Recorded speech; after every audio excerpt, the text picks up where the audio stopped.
Well, two firsts on this trip. First time I've ever shot a bull while it was fighting, and first time we've ever extracted an elk from a lake.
elk at 250 yards, bugle at him, and he doesn't do a single thing.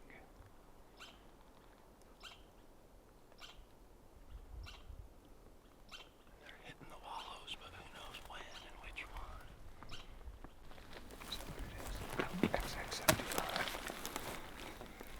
XX75 Camo Hunter. If I had to guess, I'd say early 90s. I'd say 80. Yeah, late 80s, early 90s. Got the remnants right there.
Well, another day of no action.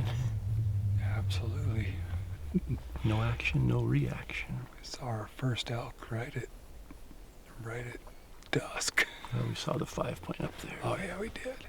Saw 5 bulls down here. Not one of them bugled. Well, one of them bugled right at dark, just chuckled, but yeah, pretty unique bull. Great big club that comes off and splits on one side. I think we're gonna chase him tomorrow. Yeah, there was 2 bulls over there, so double our opportunities. Oh, and we have an advantage on that bull. What's that? Well, we can make fun of his goofy antlers, and that might upset him enough to bugle. Hey, you. How high did we get up? Do we get 10,000? I think it's 10 up there. No, I think it's like 96.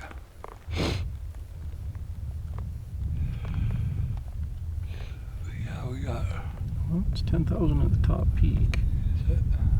So we got to 99.20 minus 80, so 98.40. Yeah. Pretty good. Didn't quite make it to 10. And that's where the elk are. They're all way up high. Sign everywhere, tracks everywhere. I thought camping at 8,000 feet would get us plenty high enough. But it was 1,800 foot climb today. Yeah. And we got a good 1,000 of it still to go down. Yeah. Moon's getting full. I don't know, the full moon can't make it any worse hunting. So No. full moon's gonna make it pick up here, I bet. Yeah.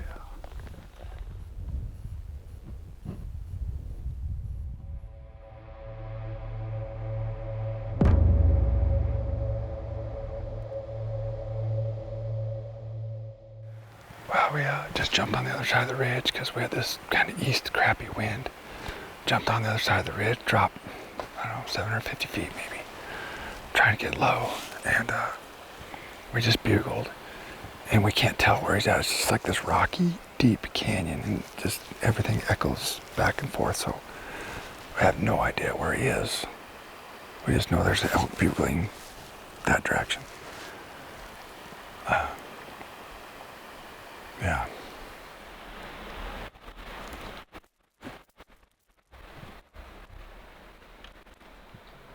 No, it doesn't.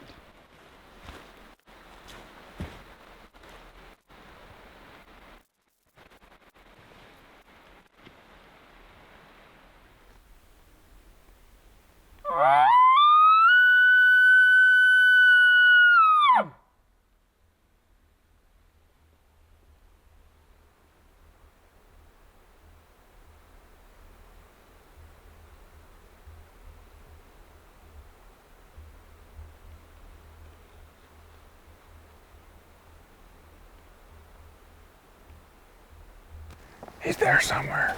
Somewhere. So let's keep walking and just see if we can rattle him.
It's almost unpassable.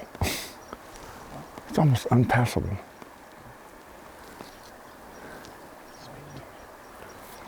Well, we think he just kind of kept coming this way somewhere, but it's like just 100 yards of straight up nasty 8-foot tall alders. It's not fair how they can go through them and we can't. I don't understand that. It's a great mystery of the world, how elk can go through alders so easily and quietly, and we can barely even walk through them without breaking a leg. It's quite interesting. So funny. We're sitting here. We don't know where the elk is. Pretty much a sheer cliff on one side, big open brushy hillside on the other side, and alders everywhere. So, not sure. I think we're gonna go down to the creek, get some water. We're a little low, and then maybe close our eyes and meditate on what to do next. Probably need to do some meditation, probably. Like about a 1 hour meditation session. I would say. Would probably do wonders.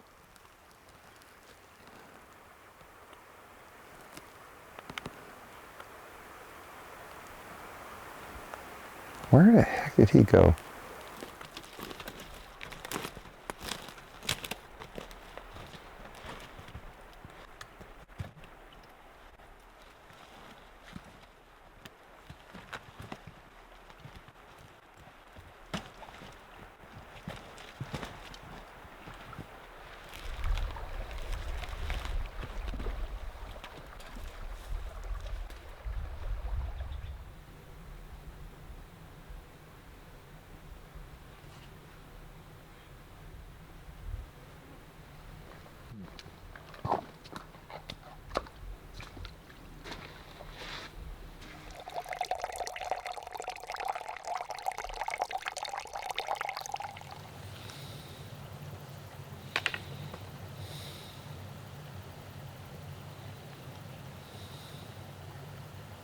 Here we are, our fourth break of the day.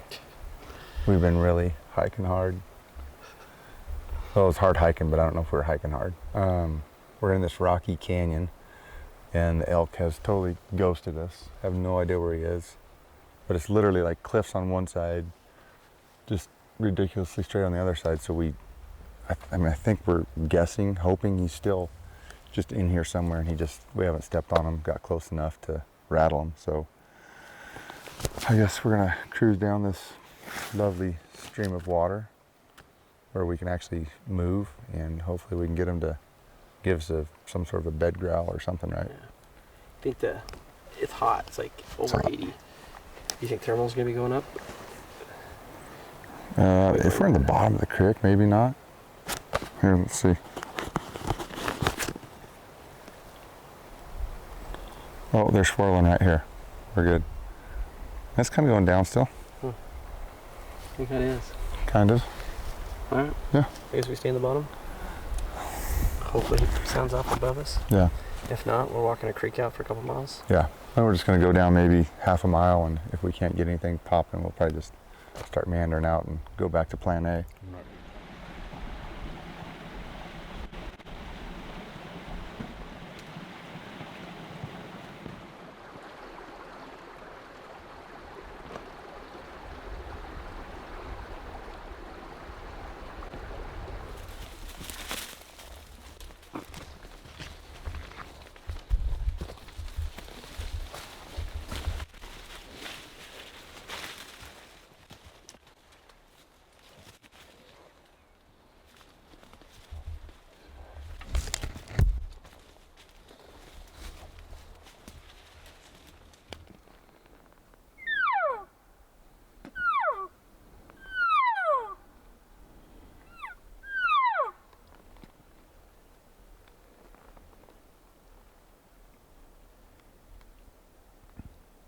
A lot of tracks.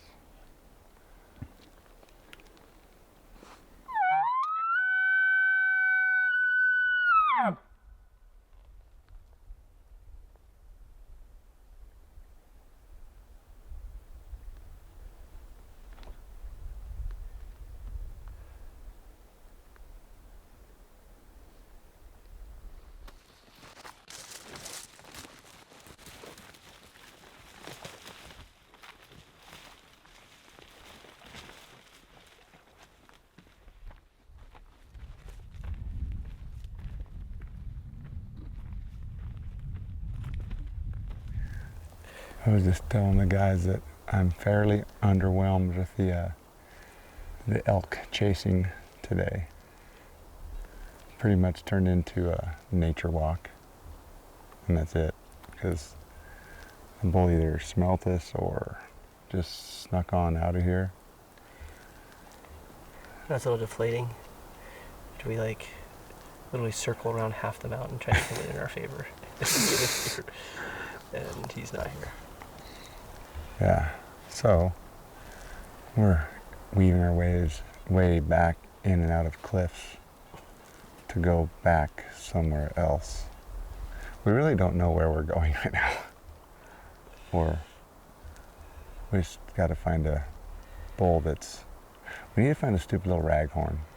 That's what we need. think it might be raghorn time. I think my standards have dropped immensely. Maybe we should go back. Go find the 5 point. That's true. Bite your tongue. Old lonely Jim, he's wandering around there, I'm sure. Yeah. Wondering where all his friends went. We could hike it 7 miles to Plant Maggie. Maybe we'll get lucky, and as it gets dark on our way out of here, we'll find something piping off somewhere.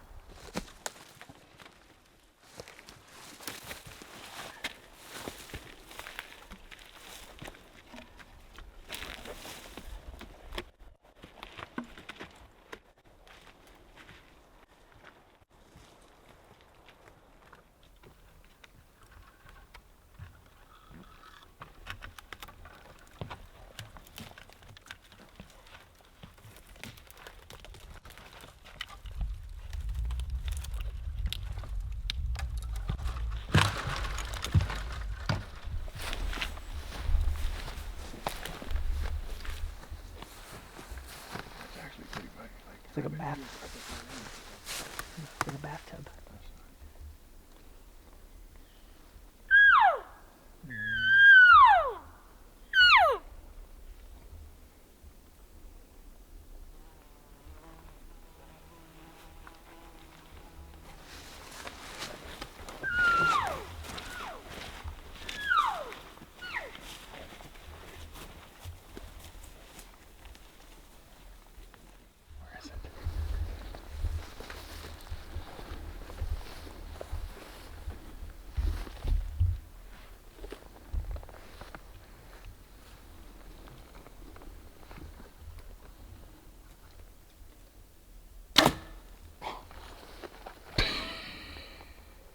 Miss it.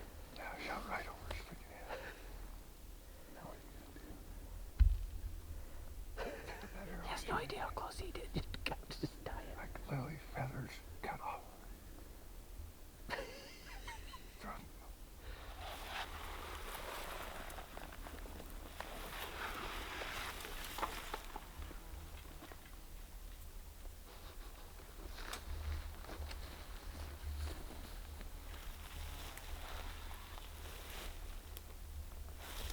I need to back up to 27.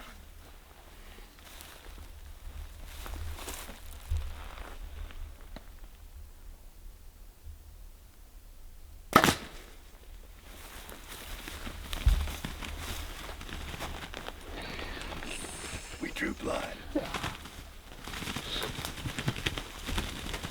I can't believe that. For grouse stuck around for that. We got grouse luck.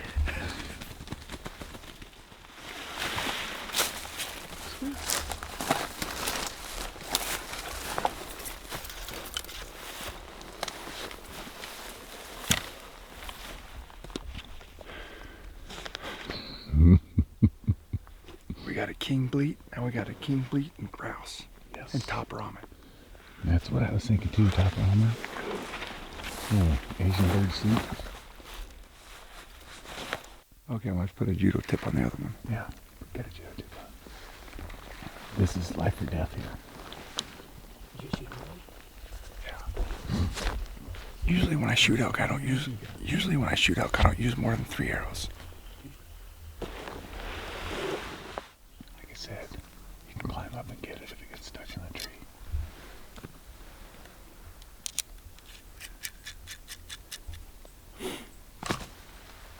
Apparently I'm close enough. I should use like my 60 pin, which I don't have. You don't have a 60 pin. No.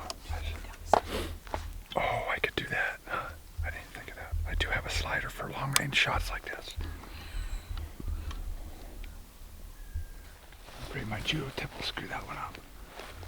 Okay, what are we shooting here? I think I'm gonna shoot that one. I gotta get on it.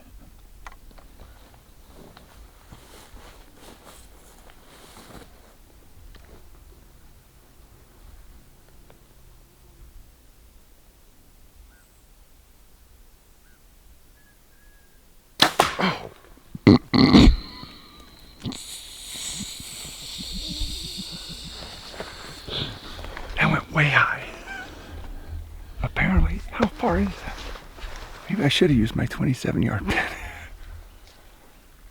That arrow's in the tree. It is? I sounded pretty solid. more judo? Screw out, kind Dang it. How many yards? I won't read It's under 10. it. Okay, so we came across 2 more grouse. And I grabbed my other non-grouse arrow. And, well, first I shot the first one with my grouse arrow. And I shot right over his back. And then I grabbed my non-grouse arrow and put a judo tip on it and shot right over its back again. It was literally like straight up and down. And the tree is like 7 yards away from me. So I need to shoot it for 7. And I was trying to be fancy and do that whole, if it's really close, you use like your 50 pin. And apparently that, I don't know how to do that because I shot like a foot over its back that time. So I don't know what that equation is. And there's like, we're surrounded by grouse and I don't want to use any more arrows. And we can't talk Lenny into using one of his.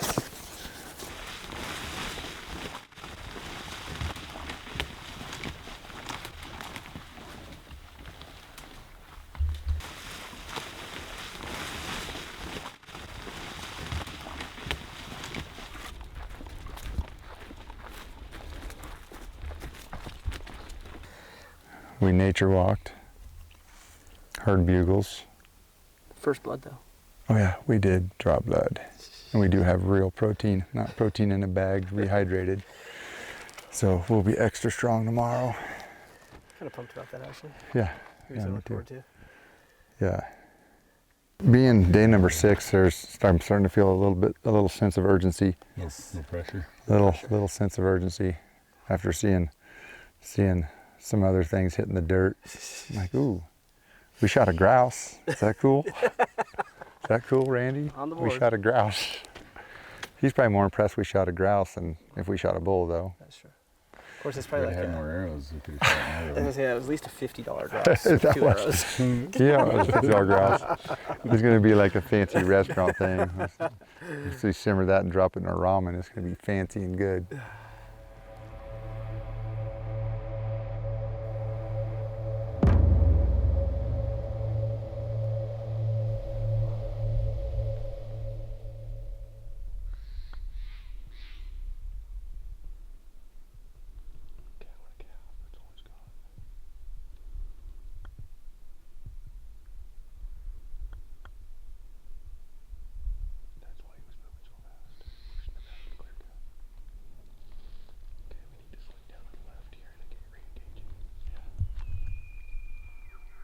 That's definitely him. Yeah. Just the echo in here was throwing us off. Yeah, he was right here.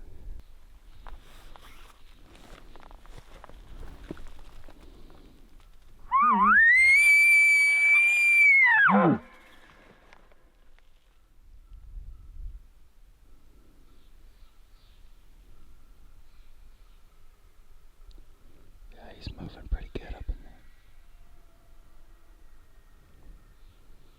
Yeah, he's back up in there. I think we gotta get to this timber patch and just run straight at him.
right side.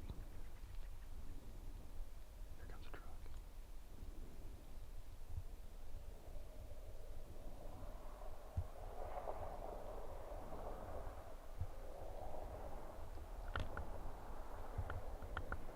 Take my rig.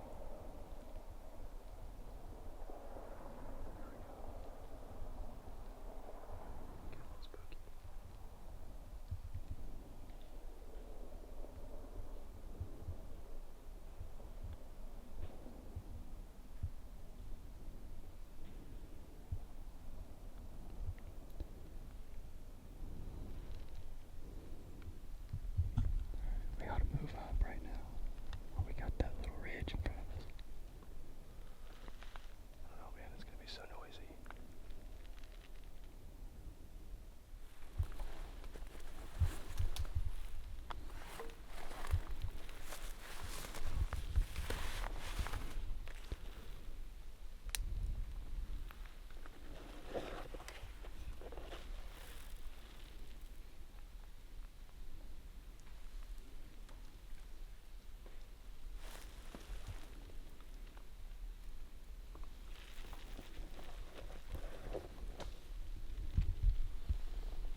Visible like an elk. Just dumb luck that they didn't do that. They didn't just come right down this side. Dumb luck that they didn't cross just a little further down.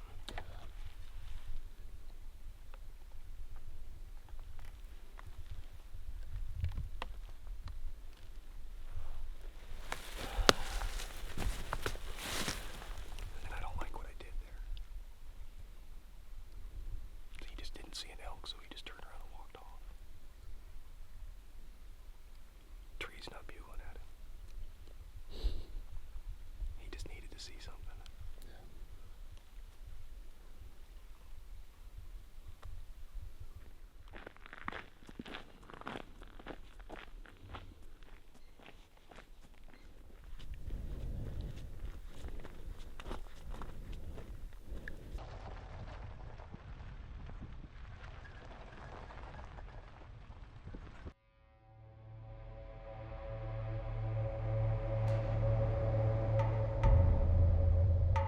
So it's day 7. It's probably been the hardest 6 days of hunting I've done in a very long time. I don't know where we're gonna go. I'm gonna walk just around camp, I think.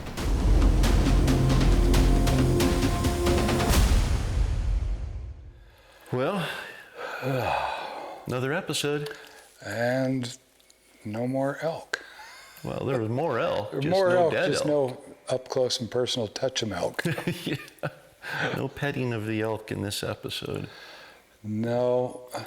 We hunkered down off and on throughout the morning, and then for the evening hunt decided to go to the top, like literally to the top. Yeah, there was, I think it was a different unit at the On the other side. at the ridge was a different unit. Yeah. It was We were on that. not quite 10,000 feet. I don't remember what, I think we said in the episode 9840 or something, Yeah. but we were really close to 10,000 feet, and our lungs were letting us know that. You'd think from there we'd be able to see some elk, but Yeah. We did see, the bull across from us. We were 250 yards from it, yeah. and it was by itself, wouldn't bugle. Didn't even act interested. I mean, it'd stop and look our direction for a little bit, but wouldn't bugle. When they aren't ready to bugle, you just can't make them bugle Yeah. that early and that hot. Yeah.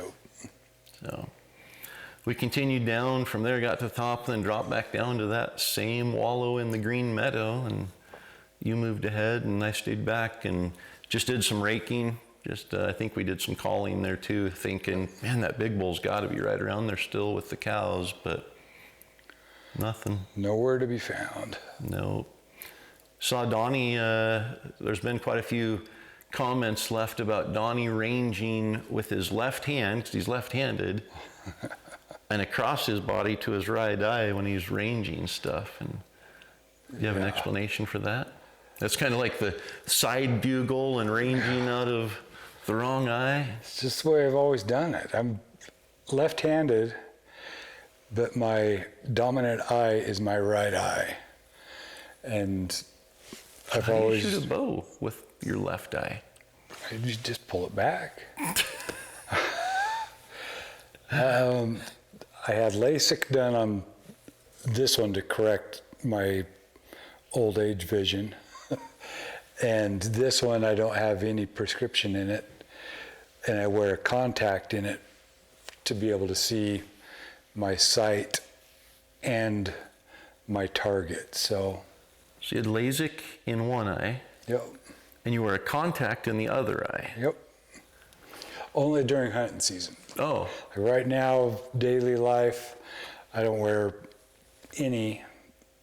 And this eye, I can see good for far distance, and then this eye, I can see up close. It's That's called like- monovision. that's called mutant.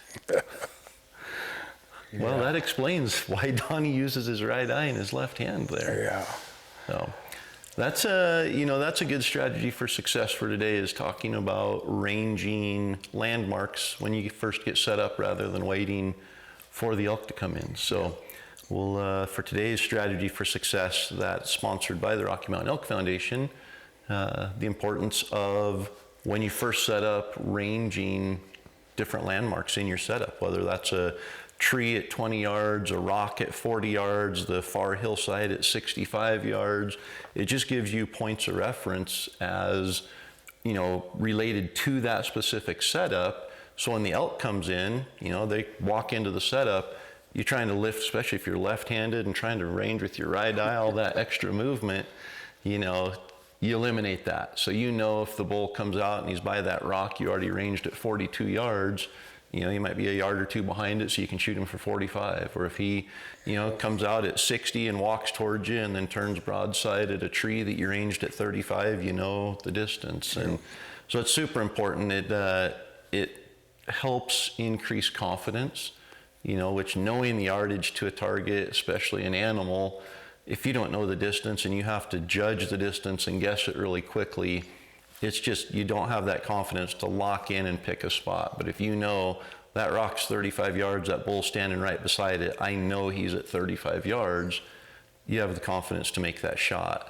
And, you know, it eliminates that extra motion, that extra couple seconds that it takes to get a range on the body of an elk, even if he doesn't see you moving. So definitely benefit and good value in doing that. Yes. During the off season, if you're going to archery shoots and things like that, sometimes they're marked yardages, but sometimes in the group that we're shooting with, as soon as you get to that stake, everybody has to take a guess at what that yardage is. And it really helps train you on what those distances are and allows you to make better judgments. Sometimes based on how they're positioned, it'll look like it's 40 yards and you go and range it and it's actually 25 yards. Or vice versa. Or 70. Yeah. Yeah. And that's, you know, you don't always have time to range. You know, there have been multiple times where I've had to shoot elk without being able to use the rangefinder at all. Just didn't have time or was out in the open. Yep. And, you know, that's how all the archery tournaments, the 3D shoots used to be. I went to my first 3D archery shoot, which it was a 2D archery shoot back then. They had the 2D Pottinger targets in 1983. Yep. And there was no marked yardage, no rangefinders allowed. That's something that just in the last 10 years or so has kind of taken off, where you can just use your rangefinder, and, you know, it's more of a hunting situation that way because you can use a rangefinder when you're hunting. But we definitely got good at judging distance because we had to back then. So let's see, that was our evening. We did spot, well, speaking of 1983, that XX75 aluminum arrow we found in the bone pile there on the hike out. Yeah. That was pretty There vintage. was an elk right where we were standing at one point. Somebody else had found that wallow and had made good use out of it. Back when aluminum arrows were the rage. Yeah, I used to shoot that exact arrow when I was younger. And then we did spot the 2 bulls across the canyon on the ridge right before dark. That one, great big club, big, long, massive club. Yeah. Couldn't tell what it looked like. He had a couple other tines coming out off of it. And then I think he was just a nice 6-point on the other side. But definitely one that piqued our interest. yeah, we'll probably be heading back up in that direction next episode tomorrow morning. Yep. So, Pure Elevation, they went. They didn't learn in the first few episodes on their first plan A, but they went from A to B and then back to plan A again. Plan A involved steep and deep, so. Yeah, they're hunting a little closer to the roads, but you see them crawling through the alders on their hands and knees, like they're in a super thick thicket on the one side, rock bluff on the other, and never were able to find out where that bull went. Yep. And then Cory, he found out where that bull went. So the bull, in the morning it pushed over out of sight, out of the clear cut. And so they let it go for a while and then went back and followed it down across the draw and ended up in another clear cut. Craziest thing, I'm sitting there watching the video like I'm sure everybody was, and this bull's out in the clear cut with the cows. All of a sudden a white SUV goes driving, like it looked like it was 40 yards behind the elk. Didn't even know there was a road there. Yep. So that just goes to show, some of the comments about them being lazy and hunting off of roads. There's roads everywhere. There's cars driving them, obviously, at all times. So utilizing that to be mobile and get around is a good strategy most of the time. So they almost, even at that, still almost got a shot at that bull. As it got down in the timber, the car bumped it, and then it got down in the timber, started making its way down the draw where they were, and Cory's been super aggressive all season, moving in, getting as close as he can, and this time decided to stay back, and the bull made the opposite move. Had they pushed across the draw and got up there on that little ridge, the bull would have stepped on him, and instead it's just out of range and a lot of brush there. So I think having that vehicle drive by there kind of changed his normal tactic a little bit. Exactly. Yeah. Well, I think we've all got good prospects for the next episode, and see what it brings. But today's giveaway, the episode giveaway, we've got the Z pole. So the Peaks Sissy Stick Z pole, the backcountry Z pole. And these are the ones that I like, that I personally use. Super compact, super lightweight, and I can just slide them in the side pouch of my backpack, inside the inside of my backpack, and I've always got them with me. And then, they extend out normal length, normal size, and you can extend them out. So anyway, I love those just because they're so compact, and I see them with longer ones. Sometimes they end up getting left at camp a little bit more often. So with these ones, I just leave them in my backpack till I need them. Yes. Got those, the Mountain Ops Bull Rush, which Mountain Ops, just heard from them. They got another small shipment of inventory of Bull Rush for Destination Elk viewers only. There's a special hidden link that they haven't told anybody about. It's in the description down below. So if you didn't get in the first 2 times, I think they got shipments in when we launched Destination Elk, they've got a very limited number in. You can just follow that link down below and go to Mountain Ops and get that ordered. That's part of the daily giveaway, the Yeti travel mug with the Destination Elk logo, Rocky Mountain Elk Foundation membership and apparel. And all you have to do to enter is leave a comment right down below. Yes. And keep leaving the comments. I love reading I read every single comment. Like I scroll through, I mark where I left off, and then a few hours later I refresh it and pick up there and go through. So I've read every comment that's been left every episode so far this season. And there's some that are just here for the gear, entered, whatever. And that's great. That's all you have to do to be entered. But there are some that are very meaningful, and it's encouraging to read those, and we appreciate the support in those comments. Yes. I need to catch up on the past 2 episodes. You haven't watched them yet? Those, I haven't read all of the I was comments gonna yet. say, you catch up on the comments from the last 2 episodes. Yeah. Gotcha. Speaking of ketchup, I was messing around and I had some ketchup on my eye or on my finger, and I accidentally rubbed it in my eye. And in hindsight, that was not a good idea. What's wrong, John? It's the delivery, man. It's. Speaking of ketchup, I had some ketchup in my eye. I mean, on my finger. Yeah. That was a good one. I'll give you. That Okay, was- good. It was good. The delivery was. It enhanced the. Yeah, it was right on par. Yeah, it was with all the others. Oh, get us out of here. We didn't get a dad joke in the episode, so there's your dad joke for the Yep. for the episode. Peaks lifetime giveaway.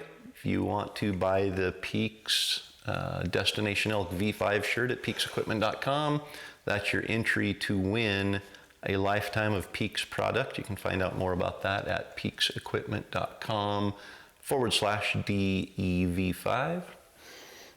Anything else?